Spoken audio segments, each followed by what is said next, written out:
എല്ലാവർക്കും സ്വാഗതം. സുനിതയും വൈജയന്തിയും സംസാരിച്ചുകൊണ്ട് നിൽക്കുമ്പോൾ ബബിത അങ്ങോട്ടേക്ക് ചെന്നിട്ട് ചോദിക്കുകയാണ്, അമ്മയ്ക്ക് ഇങ്ങനെ എന്താ പ്രശ്നം? അമ്മ ഇങ്ങനെ എന്നാ പണിയാണ് ചെയ്യുന്നതെന്ന് ചോദിക്കും കേട്ടോ. അപ്പോൾ വൈജയന്തി പറയുകയാണ്, ഞാനൊരു പണിയും ചെയ്തില്ലല്ലോ, ഇനിയിപ്പോൾ എന്തെങ്കിലും പണി ചെയ്യുന്നുണ്ടെങ്കിൽ അത് സുനിതയായിരിക്കും ചെയ്യുന്നത്, ഞാനല്ല എന്ന് പറയുകയാണ്.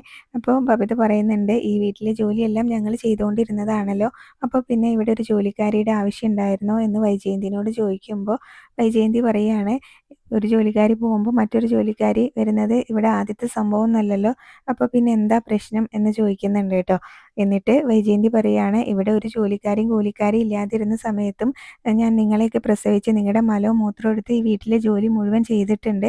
അതുകൊണ്ട് ഞാൻ തീരുമാനിക്കും ഇവിടെ എങ്ങനെയാണ് കാര്യങ്ങൾ നടക്കേണ്ടതെന്നുള്ളത്, അല്ലാതെ നിങ്ങളല്ല. ഇനിയിപ്പോൾ എന്തെങ്കിലും ഞാൻ നിങ്ങളുടെ ചിലവിൽ നിൽക്കുകയാണെങ്കിൽ അന്ന് ഞാൻ നിങ്ങൾ പറയുന്നത് അനുസരിക്കാം. പക്ഷേ ഇപ്പോൾ ഞാനാണ് ഈ വീട്ടിലെ കുടുംബനാഥ, ഞാൻ പറയുന്നത് അങ്ങ് അനുസരിച്ചാൽ മതി എന്ന് പറയേ. അപ്പോൾ ബബിത ചോദിക്കുന്നുണ്ട്, ഇനി പുതിയതായിട്ട് എന്തെങ്കിലും വേറെ ഭരണപരിഷ്കാരങ്ങൾ ഉണ്ടോ എന്ന് നോക്കുമ്പോൾ ഉണ്ട് എന്ന് പറഞ്ഞിട്ട് വൈജയന്തി പറയുകയാണ്, ഇനി നിങ്ങൾ 5 മണിക്ക് എണീറ്റ് അടുക്കള ജോലിയൊന്നും ചെയ്യാൻ നിൽക്കണ്ട, നിങ്ങളുടെ ജോലി പഠിക്കുക എന്നുള്ളതാണ് എന്നൊക്കെ ഇങ്ങനെ പറഞ്ഞു കൊടുക്കുകയാണ് കേട്ടോ. അപ്പോൾ വൈജയന്തിക്ക് ഒരു തരം വാശി ആണ്. അപ്പോൾ അത് ബബിതയ്ക്ക് മനസ്സിലായതുകൊണ്ട് തന്നെ ബബിത ചോദിക്കുന്നുണ്ട്, അമ്മ ആരോടാ ഇങ്ങനെ വാശിയും ഇങ്ങനെ കാണിച്ച് തർക്കിക്കാനൊക്കെ നിൽക്കുന്നത് എന്ന് ചോദിക്കുമ്പോൾ ബബിത, ഞാൻ നിന്നോട് പറഞ്ഞിട്ടുണ്ട്, നീ വെറുതെ ഇങ്ങനെ സംസാരിച്ച് നിന്റെ ആരോഗ്യം സമയം കളയാൻ നിൽക്കണ്ട, ഇത് നിനക്കുള്ള ലാസ്റ്റ് വാർണിംഗ് ആണ്. അപ്പോൾ നീ ഇങ്ങനെ നിന്റെ ജോലി നോക്ക് എന്ന് പറഞ്ഞിട്ട് അങ്ങ് ദേഷ്യപ്പെട്ട് പറയാണ് കേട്ടോ. ബബിതയാണെങ്കിൽ അവിടെ നിന്ന് അങ്ങ് ദേഷ്യപ്പെട്ട് പോകുന്നുണ്ട്, അമ്മേനോട് പറഞ്ഞിട്ട് കാര്യമില്ല എന്ന് പറഞ്ഞ്. പിന്നീട് സുനിതേനോട് വൈജയന്തി പറയാണ്, ഇന്നൊരു സാമ്പാറും തോരനും മുട്ട ചിക്കിയതും മതി എന്നിങ്ങനെ പറയൂ കേട്ടോ. അപ്പോൾ കൃഷ്ണമോൾ അവിടെ നിന്ന് പോയിട്ടില്ല. അപ്പോൾ വൈജയന്തി ചോദിക്കുന്നുണ്ട്, നീ ഇതുവരെ പോയില്ലേ, നിനക്ക് പഠിക്കാനൊന്നുമില്ലേ കൃഷ്ണയെ നോക്കിയേ.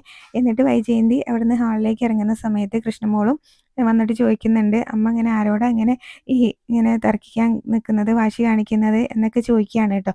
അപ്പോൾ വൈജയന്തി ആണെങ്കിലും പറയുന്നുണ്ടായിരുന്നു, നിങ്ങളിങ്ങനെ രോഹിത്തിനെ കൊണ്ട് പണിയെടുപ്പിക്കുന്നതൊക്കെ ഞാൻ കാണുന്നുണ്ട്, അവനൊരു ആൺകുട്ടിയല്ലേ, നിങ്ങൾ നിങ്ങളുടെ ഡ്രസ്സ് പോലും അവനെ കൊണ്ടാണ് അയൺ ചെയ്യിപ്പിക്കുന്നത്, അതൊക്കെ ഒരു നല്ല കാര്യമായിട്ടാണോ നിങ്ങൾ എടുത്തു വെച്ചിരിക്കുന്നതെന്ന് ചോദിക്കുമ്പോൾ കൃഷ്ണ പറയുന്നുണ്ട്, വേറെ എവിടെയും പോയിട്ടല്ലല്ലോ രോഹിയേട്ടൻ ചെയ്യുന്നത്, രോഹിയേട്ടൻ്റെ പെങ്ങന്മാർക്ക് വേണ്ടിയിട്ട് തന്നെയല്ലേ, രോഹിയേട്ടൻ്റെ വീട്ടിൽ തന്നെയല്ലേ ഇതൊക്കെ ചെയ്യുന്നത്, രോഹിയേട്ടൻ നന്നായിട്ട് ചോറും കറിയും സാമ്പാറും പുളിശ്ശേരിയും ഒക്കെ ഉണ്ടാക്കും, എന്നാ ടേസ്റ്റാന്ന് അറിയാവോ, അലീന ചേച്ചി പഠിപ്പിച്ചതാണെന്ന് പറയുമ്പോൾ അവളുടെ പേര് ഇവിടെ പറഞ്ഞു പോകരുതെന്ന് ഞാൻ നേരത്തെ പറഞ്ഞിട്ടുണ്ട്, അവൾക്ക് സുഖിച്ചിരിക്കാൻ വേണ്ടിയിട്ട് നിങ്ങളെ 3 പേരെ കൊണ്ടും ജോലി എടുപ്പിച്ചതാണ് എന്നൊക്കെയാണ് കേട്ടോ പറയുന്നത്. അപ്പോൾ നിങ്ങളുടെ അച്ഛൻ ഇങ്ങനെ അടുക്കളയിൽ വന്ന് ഒരു ഗ്ലാസ്സെങ്കിലും എടുക്കുന്നതോ അത് കഴുകി വെക്കുന്നതോ നിങ്ങൾ കണ്ടിട്ടുണ്ടോ എന്നിങ്ങനെ വൈജയന്തി ചോദിക്കുമ്പോൾ കൃഷ്ണ പറയാണ്, അച്ഛനെ പഠിപ്പിക്കാൻ ഒരു അലീന ചേച്ചി ഇല്ലാതെ പോയി എന്ന് പറയുമ്പോൾ വൈജയന്തി കൃഷ്ണനോട് പറയാണ്, അത് നിങ്ങളെ 3 പേരെയും പഠിപ്പിച്ച സമയത്തും ആവായിരുന്നല്ലോ, അപ്പോൾ നിങ്ങളെ 3 പേരെ കൊണ്ടും ജോലി ചെയ്യിപ്പിച്ച് ഇങ്ങനെ സപ്രപഞ്ചക്കട്ടിൽ സുഖിച്ച് കിടക്കല്ലായിരുന്നോ എന്നാണ് കേട്ടോ പറയുന്നത്.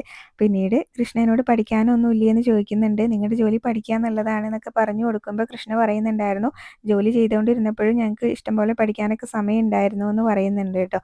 കൃഷ്ണ അത് പറയുമ്പോൾ വൈജയന്തിക്ക് അങ്ങ് ഇഷ്ടാവുന്നില്ല. അപ്പോൾ അവരോട് ഇപ്പോൾ നിങ്ങൾ പഠിച്ചാൽ മതി എന്നൊക്കെയാണ് പറഞ്ഞു കൊടുക്കുന്നത്. അതുപോലെ തന്നെ രോഹിത് അടുക്കള ജോലിയൊക്കെ എടുത്താൽ അത് വലിയൊരു മോശമായിട്ടുള്ള കാര്യം പോലെയൊക്കെയാണ് കേട്ടോ വൈജയന്തി സംസാരിക്കുന്നത്. അപ്പോൾ എത്ര പറഞ്ഞിട്ടും വൈജയന്തിക്ക് മനസ്സിലാവുന്നില്ല എന്ന് മനസ്സിലാക്കിയത് കൊണ്ട് തന്നെ കൃഷ്ണ പറയുന്നുണ്ടായിരുന്നു, അമ്മേനോട് ഇങ്ങനെ സംസാരിച്ച് വെറുതെ ഇങ്ങനെ എനർജി ഇങ്ങനെ കളഞ്ഞിട്ട് കാര്യമില്ല എന്നൊക്കെ പറഞ്ഞിട്ട് കൃഷ്ണമോൾ അവിടെ നിന്ന് അങ്ങ് അകത്തേക്ക് പോവേ. പിന്നീട് ബാലേന്ദ്രൻ പത്രം വായിച്ചുകൊണ്ടിരിക്കുകയാണ്. അപ്പം ബബിത അങ്ങോട്ടേക്ക് വന്നിട്ട് ഇങ്ങനെ ബാലേന്ദ്രനോട് ചോദിക്കുന്നുണ്ട്, അച്ഛൻ ഇവിടെ നടക്കുന്നൊന്നും അറിയുന്നില്ലേ, പിന്നെന്താ പ്രശ്നം എന്ന് നോക്കി കേട്ടോ. അപ്പോൾ അമ്മ ഇവിടെ ഇങ്ങനെ അമ്മയുടെ ഓരോരോ ഇതിങ്ങനെ നടപ്പിലാക്കുകയാണ്, ഞങ്ങൾ അടുക്കളയിൽ കയറി ജോലിയൊന്നും ചെയ്യാൻ പാടില്ല, ജോലിക്കാരി ഉണ്ടാക്കുന്നത് മാത്രം കഴിച്ചോണം, അതൊക്കെയാണ് അമ്മ പറയുന്നത് എന്നിങ്ങനെ പറയൂ കേട്ടോ. അപ്പോൾ എന്താ ഇപ്പോൾ പ്രശ്നം, ജോലിക്കാരി ഉണ്ടാക്കുന്നത് കഴിക്കുന്നതാണോ അതോ നിങ്ങൾക്ക് നിങ്ങളുടെ ജോലി ചെയ്യാൻ പറ്റാത്തതാണോ എന്നൊക്കെ ചോദിക്കൂ കേട്ടോ.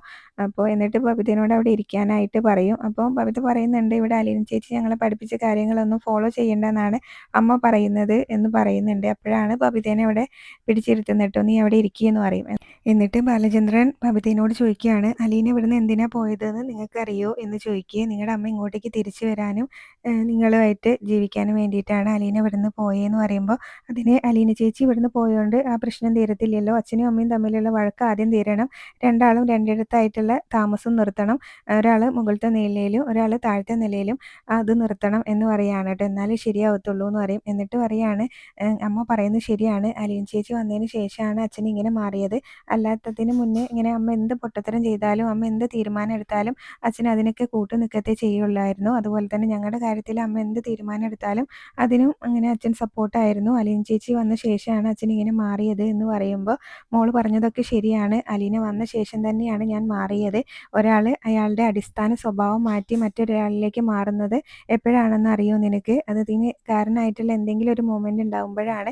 ചിലപ്പോൾ എൻ്റെ ഉള്ളിൽ ആ സ്വഭാവം നേരത്തെ ഉണ്ടായിരിക്കാം, ആ മാറേണ്ട സമയത്ത് ഞാൻ മാറിയതായിരിക്കാം എന്നൊക്കെ പറഞ്ഞു കൊടുക്കുകയാണ് കേട്ടോ. എന്നിട്ട് ബാലേന്ദ്രൻ പറയുന്നുണ്ടായിരുന്നു, അലീനെ പഠിപ്പിച്ച അടുക്കള ജോലിയിൽ നിന്നും മറ്റു പണികളിൽ നിന്നും അല്ലേ നിങ്ങളെ മാറ്റി നിർത്തിയിട്ടുള്ളൂ, അത് നിങ്ങളുടേതായിട്ടുള്ള സ്പേസ് കിട്ടുമ്പോൾ നിങ്ങൾ ചെയ്തോ, അതാരും വേണ്ടാന്ന് പറയില്ലല്ലോ എന്ന് പറയും. എന്നിട്ട് കൃഷ്ണയും രോഹിത്തൊക്കെ എവിടെയെന്ന് ചോദിക്കുമ്പോൾ ഒരു പണിയും ചെയ്യാനില്ലാത്തതുകൊണ്ട് എല്ലാവരും അവരവരുടെ റൂമിൽ കുത്തിയിരിക്കുകയാണെന്ന് പറയട്ടോ. അപ്പോൾ എന്നാൽ നമുക്കൊരു ഔട്ടിങ്ങിന് പോയാലോ എന്ന് ചോദിക്കുമ്പോൾ ബബിതയ്ക്ക് ഭയങ്കര സന്തോഷമാവുന്നുണ്ട്.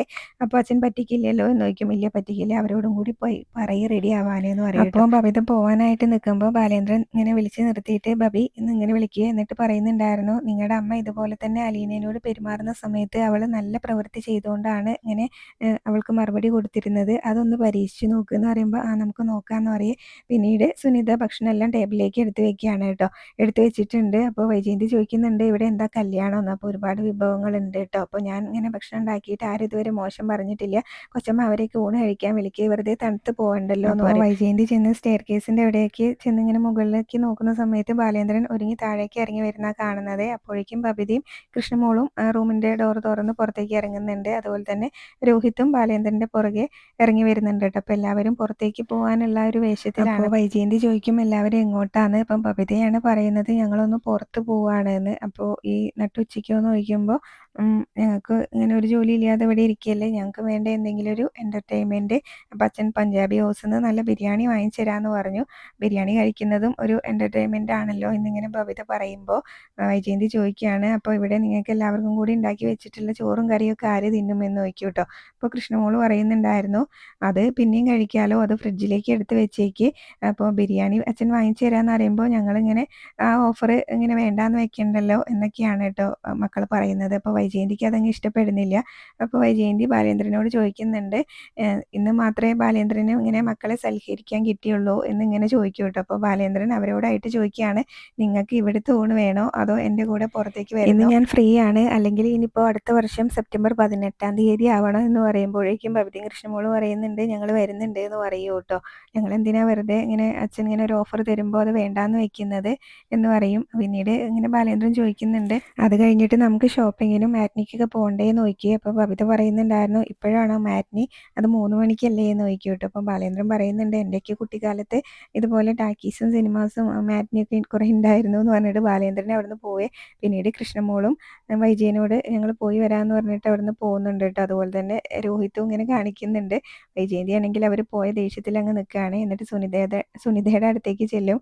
സുനിത ചോദിക്കുന്നുണ്ട്, അവർ പോയോ എന്ന്. ആ അവർ പോയി, എന്നെ തോൽപ്പിക്കാൻ വേണ്ടി ഓരോന്ന് ചെയ്യാണ് എന്നൊക്കെ പറയുന്നുണ്ട്. ഇനി ഇതെല്ലാം കൂടി എടുത്ത് തോട്ടിൽ കളയാനാണ് എനിക്ക് തോന്നിയെന്ന് പറയും. അപ്പോൾ കൊച്ചമ്മ ഇതൊക്കെ എന്ത് ചെയ്യും എന്ന് ചോദിക്കുമ്പോൾ ആ ഫ്രിഡ്ജിലേക്ക് എടുത്ത് വെച്ചേക്കെന്ന് പറയുമ്പോൾ സുനിത പറയാണ്, ഫ്രിഡ്ജിലെടുത്ത് വെച്ച് വീണ്ടും അതിങ്ങനെ ചൂടാക്കി എടുക്കുമ്പോൾ അതിൻ്റെ ടേസ്റ്റ് പോവും, അല്ലാതെ ഇപ്പോൾ എന്ത് ചെയ്യാനാന്ന് പറയും കേട്ടോ. എന്തായാലും പിന്നീട് വൈജയന്തി അവിടെ നിന്ന് ദേഷ്യപ്പെട്ട് പോകുമ്പോൾ സുനിത പറയുന്നുണ്ട്, ഞാൻ എന്തിനത് കഴിക്കാതിരിക്കുന്നതെന്ന് പറഞ്ഞിട്ട് അതിൽ നിന്നൊക്കെ കൈയിട്ട് വാരി അങ്ങ് കഴിക്കുകയും ചെയ്യുന്നുണ്ട് കേട്ടോ. പിന്നീട് നമ്മുടെ മനു ഇങ്ങനെ കൈ വാഷ് ചെയ്തുകൊണ്ടിരിക്കുന്ന സമയത്ത് ഫോൺ റിങ് ചെയ്യാണ്. അപ്പോൾ അത് വന്ന് എടുക്കുന്നുണ്ട്. അലീനയാണ് കേട്ടോ. അപ്പോൾ അലീന ഫോൺ എടുത്ത ഉടനെ തന്നെ ചോദിക്കുന്നുണ്ട്, മനുവേട്ടൻ എവിടെയാണ് എന്നിങ്ങനെ ചോദിക്കും. മനുവേട്ടന് സുഖമാണോ എന്നൊക്കെ ചോദിക്കുന്നുണ്ട്. അപ്പം ഞാൻ എവിടെ പോകാനാ പെണ്ണെ, ഞാനിവിടെ വീട്ടിലുണ്ട് എന്ന് പറയേ. അപ്പം ഞാൻ ഇവിടെ തന്നെ ഉണ്ട് ചെറുക്കാന്ന് അലീന തിരിച്ചും മറുപടി കൊടുക്കുന്നുണ്ട്. എന്നിട്ടാണ് ചോദിക്കുന്നത് മനുവേട്ടന് സുഖമാണോ എന്ന്. അപ്പോൾ സുഖമായിട്ട് വസിക്കുന്നു കൈതയ്ക്കൽ മാളിക വീട്ടിൽ എന്നിങ്ങനെ പറയുമ്പോൾ ബാക്കി അലീനയാട്ടോ പറയുന്നത്.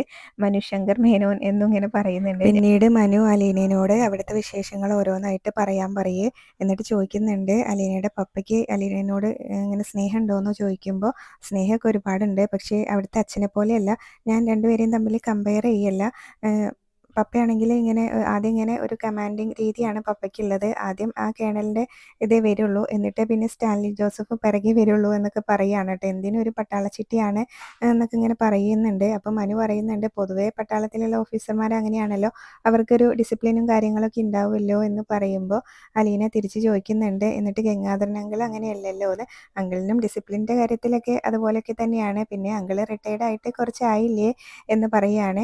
പിന്നീട് അതുപോലെ അലീന പറയുകയാണ്, രാവിലെ തന്നെ തുടങ്ങും കൂടി, ഒരു നോൺ സ്റ്റോപ്പ് കൂടിയാണ് പപ്പയുടേത് എന്ന് പറയുകയാണ് കേട്ടോ. അത് കുറച്ച് കൂടുതലാണ് എന്ന് പറയുമ്പോൾ അങ്ങനെ ആരോഗ്യ പ്രശ്നങ്ങൾ എന്തെങ്കിലും ഉണ്ടോ എന്ന് മനു ചോദിക്കുന്നുണ്ട്. പുറത്തുനിന്ന് നോക്കുമ്പോൾ നമുക്ക് ഒരു ആരോഗ്യവും കുറവും തോന്നുന്നില്ല. പക്ഷേ അങ്ങനെയല്ലല്ലോ, ബ്രിജിത്ത മമ്പി ഇങ്ങനെ മദ്യം കഴിക്കാഞ്ഞിട്ട് പോലും ലിവർ സോറിയാസിസ് വന്നിട്ടാണ് മരണപ്പെട്ടത്. അപ്പോൾ അങ്ങനെ എന്നും മദ്യം പമ്പ് ചെയ്യുന്ന ആൾക്ക് അത് വന്നുകൂടാന്നൊന്നും നമുക്ക് പറയാൻ പറ്റത്തില്ലല്ലോ. പുറത്തുനിന്ന് നോക്കുമ്പോൾ നമുക്കൊരു കുഴപ്പം തോന്നുന്നില്ലെങ്കിൽ ഇന്ത്യയിൽ എന്തെങ്കിലും കുഴപ്പമുണ്ടോയെന്ന് നമുക്കറിയത്തില്ലല്ലോ. മിക്കവാറും ഞാനും പപ്പയും തമ്മിൽ ഒരു ഇങ്ങനെ ഏറ്റുമുട്ടലിൽ വേണ്ടി വരും എന്നൊക്കെ പറയുമ്പോൾ അതിനുള്ള ധൈര്യമൊക്കെ നിനക്ക് വന്നോ എന്നിങ്ങനെ മനു കളിയാക്കിക്കൊണ്ട് ചോദിക്കുന്നുണ്ട് കേട്ടോ. അപ്പോൾ വേണ്ടി വന്നാൽ ഞാൻ സമരം ചെയ്യും, നിരാഹാരം കിടന്നു വരും എന്നൊക്കെ ഇങ്ങനെ അലീന പറയുമ്പോൾ, അയ്യോ ഹെൽത്ത് കളഞ്ഞിട്ടുള്ള സമരമൊന്നും നമുക്ക് വേണ്ട കേട്ടോ എന്ന് മനു അലീനയോട് ചിരിച്ചുകൊണ്ട് പറയേ.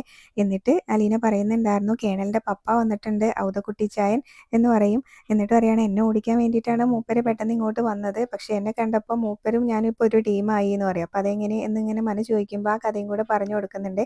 പുള്ളിക്കാരൻ്റെ വൈഫാണ് ചിന്നമ്മ.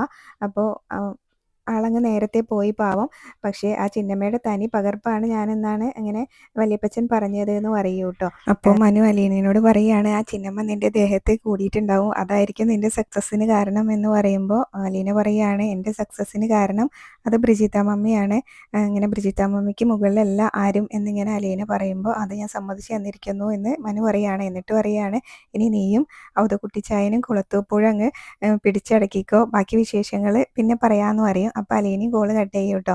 അപ്പോൾ അടുത്ത കോളിൽ അടുത്ത വിശേഷങ്ങൾ എന്ന് പറഞ്ഞിട്ട് അലീനയും ചിരിച്ചുകൊണ്ട് കോള് കട്ട് ചെയ്യുക. പിന്നീട് മനു ആണെങ്കിലും കുളത്തൂപ്പുഴ എന്നിങ്ങനെ പറഞ്ഞ് പിന്നീട് ഔട്ടിങ്ങിന് പോയവരൊക്കെ തിരിച്ചു വന്നിട്ടുണ്ട്. അപ്പോൾ ബാലചന്ദ്രൻ കാറിൽ നിന്ന് ഇറങ്ങുന്നതിന് മുന്നേ മക്കളോട് പറയുന്നുണ്ടായിരുന്നു, എന്നും ഇങ്ങനെ പുറത്ത് പോയി ഫുഡ് കഴിക്കുക എന്നുള്ളത് നമുക്ക് നടക്കുന്ന കാര്യമല്ല. നമ്മളോടൊപ്പം സന്തോഷത്തോടു കൂടി കഴിഞ്ഞിരുന്ന അലീന ഈ വീട് വിട്ട് പോയത് എന്തിനാണെന്ന് നിങ്ങൾക്ക് എല്ലാവർക്കും അറിയാലോ, നിങ്ങളുടെ അമ്മ തിരിച്ചു വരാൻ വേണ്ടിയിട്ടാണ്. അപ്പോൾ നിങ്ങളുടെ അമ്മ തന്നെയാണ് ഒരു മിഥ്യാധാരണ ഉണ്ടാക്കിയെടുത്തത്, അവൾക്ക് ഇങ്ങനെ അവളുടെ സാമ്രാജ്യം കൈവിട്ട് പോയിന്ന്. ഇപ്പോൾ അത് തിരിച്ചു കിട്ടിയ സന്തോഷത്തിലാണ് അവൾ. അതുപോലെ തന്നെ എന്നെ ഇങ്ങനെ അടക്കി ഭരിക്കാനും വേണ്ടിയിട്ടാണ് അവൾ വന്നിട്ടുള്ളത്. എൻ്റെ കാര്യം വിട്ടേക്ക്, നിങ്ങളെ അവൾ ഇങ്ങനെ ഉപയോഗിക്കുന്നത് എനിക്കെതിരെയുള്ള ആയുധമാക്കിയിട്ടാണ് എന്നൊക്കെ പറഞ്ഞു മനസ്സിലാക്കി കൊടുക്കുന്നുണ്ട് കേട്ടോ, കാറിൽ നിന്ന് ഇറങ്ങുന്നതിന് മുന്നേ. അപ്പോൾ അവർക്കും അത് മനസ്സിലാവുന്നുണ്ട്. ഇത്രയാണ് ഇന്നത്തെ എപ്പിസോഡിൽ കാണിച്ചത്. പിന്നീട് പ്രൊമോ കാണിക്കുന്നുണ്ട്. നമ്മുടെ സ്റ്റാൻലി ആണെങ്കിൽ നന്നായിട്ട് മദ്യപിച്ചിട്ട് അപ്പച്ചനോട് സങ്കടം പറയുന്നുണ്ട് കേട്ടോ. അലീന 10-23 വർഷം ഇങ്ങനെ ഒറ്റയ്ക്കാണല്ലോ ജീവിച്ചത്, അതിലെനിക്ക് നന്നായിട്ട് സങ്കടമുണ്ട് അപ്പച്ച എന്നൊക്കെ ഇങ്ങനെ പറയുന്നുണ്ടായിരുന്നേ നമ്മുടെ സ്റ്റാൻലിയുടെ പപ്പയോട്. അത് കഴിഞ്ഞ് പിന്നീട് പറയുകയാണ്, അവളുടെ പേര് അലീന എന്നുള്ളത് ഞാനങ്ങ് മാറ്റി പ്രിൻസസ് ഓഫ് കുളത്തൂപ്പുഴ എന്നാക്കിയിട്ടുണ്ട്. ഞങ്ങൾ ലോകം ചുറ്റി തിരിച്ചു വരുമ്പോൾ ഞാൻ രാജകുമാരിയെ പോലെ അവളുടെ വിവാഹം നടത്തും എന്നൊക്കെ നല്ല മദ്യപിച്ചിട്ടാണെങ്കിലും ഭയങ്കര സങ്കടത്തോടു കൂടിയാണ് കേട്ടോ സ്റ്റാൻലി പപ്പയോട് പറയുന്നത്. ഇത്രയാണ്